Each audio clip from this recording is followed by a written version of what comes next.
रिया के माता पिता को आज भी पूछताछ के लिए बुलाया गया। सुशांत के रिश्तों से लेकर पैसों के लेन देन पर सवाल। सुशांत केस में एनसीबी को मिली कामयाबी। मुंबई के बांद्रा से ड्रग पेडलर जैद गिरफ्तार, दूसरा पेडलर बासित परिहार हिरासत में। दोनों ड्रग पेडलर से पूछताछ में खुलासा, शौविक खुद भी यूज करता था ड्रग्स। शौविक ने सैमुअल मिरांडा से कहा था जैद को 10 लाख दे देना। प्रवर्तन निदेशालय यानी कि ईडी ने रिया के दोस्त ऋषभ ठक्कर से कल 8 घंटे की पूछताछ। रिया और ऋषभ के बीच ड्रग्स को लेकर हुई थी चैट। स्नूकर और बिलियर्ड के नेशनल लेवल चैंपियन है ऋषभ ठक्कर।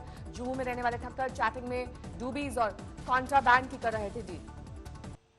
सुशांत मामले में आज तक को लगी बड़ी जानकारी। अब तक जांच में नहीं मिले हैं बॉलीवुड स्टार की हत्या के सबूत। सुशांत को सुसाइड के उकसाने के एंगल से जांच कर रही है सीबीआई। रिया चक्रवर्ती पर है आरोप। रिया के माता पिता से सीबीआई ने पहली बार की पूछताछ। 8 घंटे सुशांत और रिया के रिश्तों पर सवाल। लिव इन रिलेशन और सुशांत के साथ झगड़ों को लेकर सीबीआई ने पूछे सवाल। मां संध्या से पूछा क्या रिश्ते से निकलना चाहता था सुशांत। पैसों के लेन देन पर सीबीआई ने दागे सवाल। पूछा सुशांत और रिया की फर्म के लिए क्यों दिया अपना पता। रिया से मंगलवार को नहीं हुई पूछताछ। 4 दिन में 35 घंटे हो चुकी है पूछताछ। रिया के भाई शौविक चक्रवर्ती से सीबीआई ने 6ठी बार की पूछताछ। ड्रग्स को लेकर आए चैट में शौविक का नाम। श्वेता ने नागालैंड के सीएम का लेटर किया ट्वीट। सुशांत की दरियादिली का है ये सबूत। सीएम रिलीफ फंड में सुशांत ने दिए थे 1.25 करोड़। सुशांत का नया वीडियो आया सामने। पिता से बहुत कुछ सीखने की कर रहे हैं बात। रिया का दावा सुशांत के रिश्ते पिता से अच्छे नहीं थे। मैंने एक बहुत अच्छी चीज सीखी अपने डैड से जो एकदम से मेरे दिमाग में आती है। और मैं बहुत ही प्रिसाइसली आंसर दूंगा। बहुत कुछ मैंने अपनी मदर से सीखा है, लेकिन बहुत कुछ सीख सकते हैं ये अपने पापा से सीखा है। अमेरिका में चल रही है सुशांत के लिए इंसाफ की लड़ाई। बहन श्वेता ने ट्वीट किया बिलबोर्ड का वीडियो। कंगना रनौत ने मुंबई पुलिस पर उठाई उंगली। कहा सुशांत के हत्यारों के खिलाफ बोलने वालों को मिल रही हैं धमकियां। देश की जीडीपी को लेकर केंद्र सरकार पर कांग्रेस का हमला। प्रियंका गांधी का ट्वीट। बीजेपी सरकार ने अर्थव्यवस्था को डुबा दिया। मोदी सरकार पर राहुल गांधी ने लगाया देश के भविष्य को बर्बाद करने का आरोप। कहा नारे नहीं नौकरी दें। 14 सितंबर में शुरू होगा संसद का मॉनसून सत्र। राष्ट्रपति रामनाथ कोविंद ने जारी किया नोटिफिकेशन। चीन से तनातनी के बीच आज फिर होगी ब्रिगेडियर स्तर की वार्ता। भारत नेपाल और भारत भूटान बॉर्डर पर सुरक्षा बलों को किया गया अलर्ट। एलएसी पर लगातार तीसरे दिन चीन की गुस्ताखी को करारा जवाब। चुमान में घुसपैठ की कोशिश। हिंदुस्तानी जवानों को देख भागी चीनी सेना। एलएसी पर जारी है चीन की साजिश। चीन के जवानों ने फिर की घुसपैठ की कोशिश। भारतीय जवानों ने पीछे खदेड़ा। काला टॉप और हेलमेट टॉप इलाके में चीनी फौज ने की घुसपैठ की कोशिश। अंधेरे का फायदा उठाकर आगे बढ़ रहे थे पीएलए के जवान। चीन ने काला टॉप पर जासूसी के लिए लगाए थे कैमरे। भारतीय सेना ने नष्ट किया कैमरे और सर्विलांस सिस्टम। एलएसी के हालात को लेकर रक्षा मंत्री की अगुवाई में हाई लेवल मीटिंग। विदेश मंत्री, एनएसए, सीडीएस और सेना के अफसर रहे मौजूद। चीन मुद्दे पर राष्ट्रीय सुरक्षा सलाहकार अजीत डोभाल ने बुलाई उच्च स्तरीय बैठक। चीन की हर चाल पर कड़ी निगरानी। एलएसी पर तनाव के मद्देनजर सीमावर्ती गांव को खाली कराया गया। सेना ने इन लोगों को सुरक्षित स्थान पर भेजा। चीन की एक और बड़ी साजिश का पर्दाफाश। पेंटागन की रिपोर्ट के मुताबिक चीन परमाणु शस्त्रागार में बड़े इजाफे की बना रहा है योजना। रक्षा मंत्री राजनाथ सिंह मॉस्को रवाना हुए। शंघाई कोऑपरेशन ऑर्गेनाइजेशन मीट पे लेंगे हिस्सा। 3 दिवसीय है दौरा। रामेश्वरम में पूजा स्थल खुले। पब्लिक ट्रांसपोर्ट शुरू। मुरादाबाद में ग्रेजुएशन और पोस्ट ग्रेजुएशन की परीक्षाएं शुरू। मार्च में कोरोना के चलते किया गया था रद्द। तमिलनाडु के मदुरई में खुले मंदिर। सरकार ने दी इजाजत। नैनीताल में होटल वालों को फिर कारोबार शुरू होने की उम्मीद। कुछ पर्यटकों की आवाजाही हुई शुरू। अनलॉक 4 में अब ट्रेनें चलाने को तैयार है रेलवे। फिलहाल चल रही है 230 स्पेशल ट्रेन। महाराष्ट्र के भंडारा में सैलाब का कहर। एक मजदूर परिवार पर आई अलग तरह की मुसीबत। बाढ़ में भीग गई बेटी की शादी के लिए जुटाई गई रकम। अगले महीने होनी है मजदूर की बेटी की शादी। रुपए भीगने पर बड़ा संकट। बचे रुपयों को सड़क पर पत्थर रखकर सुखाने को मजबूर। महाराष्ट्र के भंडारा और गोंदिया जिले में 62 गांव सैलाब की चपेट में। 18,000 से ज्यादा लोग प्रभावित। यूपी के आजमगढ़ में टूटा सैलाब का कहर। घाघरा नदी पर बना रिंग बांध टूटा। छत्तीसगढ़ के जसपुर में नदी पर पुल और गांव में सड़क नहीं होने से बीमारों को अस्पताल पहुंचाना मुहाल। गर्भवती महिला को डोली में लादकर लाया गया अस्पताल। मध्य प्रदेश के बड़वानी में सेल्फी ने ली 2 युवकों की जान। पैर पर चलने से 400 फीट गहरी खाई में गिरे युवक, मौके पर मौत।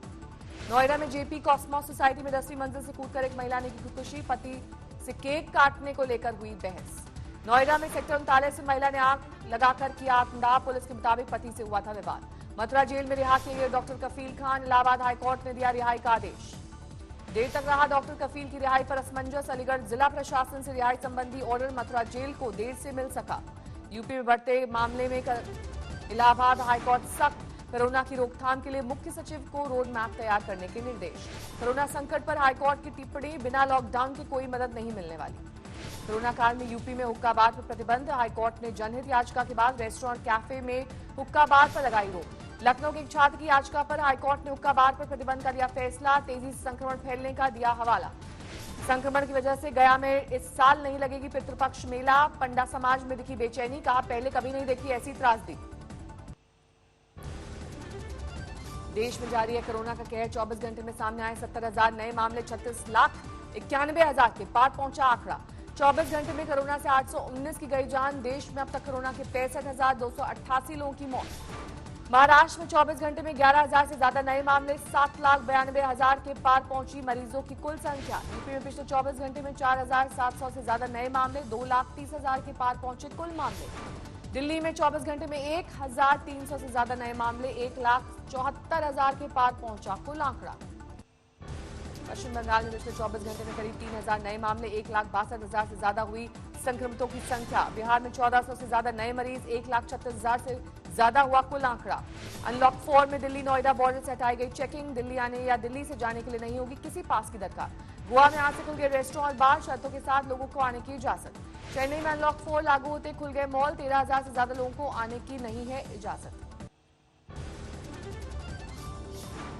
इंदौर में कोरोना का कहर, 1 सितंबर को 243 कोरोना के नए मरीज आए सामने। 1 सितंबर को इंदौर में 2,975 लोगों का सैंपल टेस्ट हुआ, 2,692 लोगों की रिपोर्ट नेगेटिव।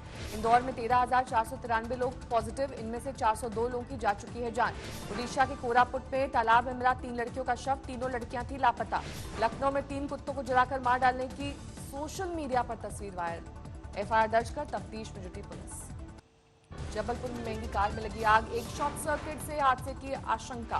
कुल्लू में 3 मंजिला लकड़ी की इमारत में लगी आग, भारी नुकसान की खबर। पालघर में 4 मंजिला इमारत गिरी, पुलिस और फायर ब्रिगेड का रेस्क्यू अभियान जारी। पिथौरागढ़ में आईटीबीपी के जवानों ने पेश की इंसानियत की मिसाल, स्ट्रेचर पर 25 किलोमीटर तक उठाकर युवक के शव को परिजनों को किया सुपुर्द। कानपुर की जेल में बंद जय वाजपेयी के घर पुलिस ने कराई बुनियादी, गैंगस्टर विकास दुबे का साथ देने के आरोप में 3 भाइयों की तलाश जारी। दिल्ली के रनौला में लापरवाही ने छीनी युवक की जिंदगी, चलते ट्रैक्टर पर चढ़ने की कोशिश में हुई मौत, सीसीटीवी में कैद हुआ हादसा। तेजी से चलते ट्रैक्टर के साथ दौड़ते युवक ने उस पर चढ़ने की कोशिश की, पैर फिसलने पर गिरने से युवक की मौके पर मौत। बिहार के किशनगंज में पुलिस ने कुख्यात अपराधी गब्बर को 2 साथियों के साथ किया गिरफ्तार, हथियार बरामद। पटना के कंकरबाग इलाके में पेट्रोल पंप कर्मचारी से 8 लाख की लूट, छानबीन में जुटी पुलिस। पंजाब में दलित छात्र वृत्ति में करोड़ों का घोटाला, केंद्र सरकार ने जांच का दिया आदेश। यूपी के बुलंदशहर में छेड़खानी के बाद एक 14 साल की नाबालिग छात्रा की खुदकुशी, गांव के ही 3 लड़कों पर छेड़खानी और उसका वीडियो बनाने का आरोप। गाजियाबाद के इंदिरापुरम में 36 साल की महिला का शव फ्लैट में पंखे से झूलता पाया गया, परिजनों ने पति पर लगाया हत्या का आरोप। प्रयागराज में जिम ट्रेनर से जिम में हुई मारपीट, एक महिला और उसके भाई ने पीटा, सीसीटीवी में कैद हुई वारदात। मध्य प्रदेश के राजगढ़ में गिरफ्त में आया हथियारों का तस्कर, भारी मात्रा में अवैध हथियार जब्त। फरीदाबाद के ओयो होटल में अवैध कसीनो पर छापा, पुलिस ने 2 लड़कियों समेत 12 को किया गिरफ्तार। हैदराबाद में आईएमएस डायरेक्टर देविका रानी और नागलक्ष्मी के ठिकाने से 4 करोड़ 37 लाख रुपए बरामद, हिसाब नहीं दे पाने से सारी रकम सीज। बाड़मेर के एसपी भीम सिंह भाटी को रिटायरमेंट पर महकमे और लोगों ने दी अनोखी दवाई, रक्तदान शिविर का किया आयोजन। इंदौर में नगर निगम ने सड़क पर घूमती गाय को पकड़ा, युवक पिता को पीठ पर लादकर दफ्तर पहुंचा, गाय के दूध से आजीविका चलाने का दिया हवाला। ग्वालियर पुलिस ने हथियारों के एक तस्कर को दबोचा, 15 पिस्टल और ब्राउन शुगर बरामद। तेलंगाना के खम्मम में एक पार्षद के यहां काम करने वाले कर्मचारी की मौत पर हंगामा, भीड़ ने पार्षद की गाड़ी में लगाई आग। जलंधर में लुटेरों से भिड़ गई मासूम लड़की, बाइक पर भागते 2 लुटेरों में से एक को दौड़ाकर पकड़ा, बाइक से नीचे गिरा। ट्यूशन के लिए जा रही लड़की का मोबाइल झपटकर भागे बदमाश, लड़की की दिलेरी से लुटेरे को पकड़ा गया। दिल्ली में गांजा तस्करी का खुलासा, 3.5 किलो बड सीज की गई। मेरठ में खुले गटर में गिरा घोड़ा, पुलिस और स्थानीय निवासियों ने बड़ी मुश्किल से किया रेस्क्यू। गोरखपुर के वन विभाग की टीम ने एक्वेरियम की दुकानों पर की छापेमारी, प्रतिबंधित कछुए किए बरामद। अंबाला एयरबेस के 10 किलोमीटर के दायरे में कबूतर उड़ाने पर प्रतिबंध, एयर मार्शल ने चीफ सेक्रेटरी को लिखे एक खत में राफेल जैसे पक्षी चीज से खतरे की आशंका जताई। औरंगाबाद में 2 पक्षों के बीच झड़प के बाद बढ़ा तनाव, जी नीट परीक्षा का आज दूसरा दिन, सेंटर को किया जा रहा है सैनिटाइज। उड़ीसा के गंजम में दमकल कर्मियों ने एक बंदर को किया रेस्क्यू। उड़ीसा से बादलपुर, नौसाही, हल्दीपाड़ा में सैलाब का संकट, रेस्क्यू टीम ने 62 को किया रेस्क्यू। फरीदाबाद में पति पत्नी को पड़ोसियों ने बेरहमी से पीटा, सीसीटीवी में कैद हुई तस्वीरें। मथुरा में दुकान खोलने के विवाद में जमकर हुआ पथराव, आधा दर्जन लोग घायल। फतेहपुर में हथियार के साथ सेल्फी के चक्कर में युवक को लगी गोली, हालत गंभीर। पटना में बीएमपी कैंप में 5 राउंड गोली चलने से हड़कंप, गोरखा बटालियन की एक महिला कांस्टेबल और एक पुरुष कांस्टेबल की मौत। सीआईएसएफ हमले, बेल्जियम नस्ल के कुत्ते, दिल्ली मेट्रो की सुरक्षा में होगी तैनाती।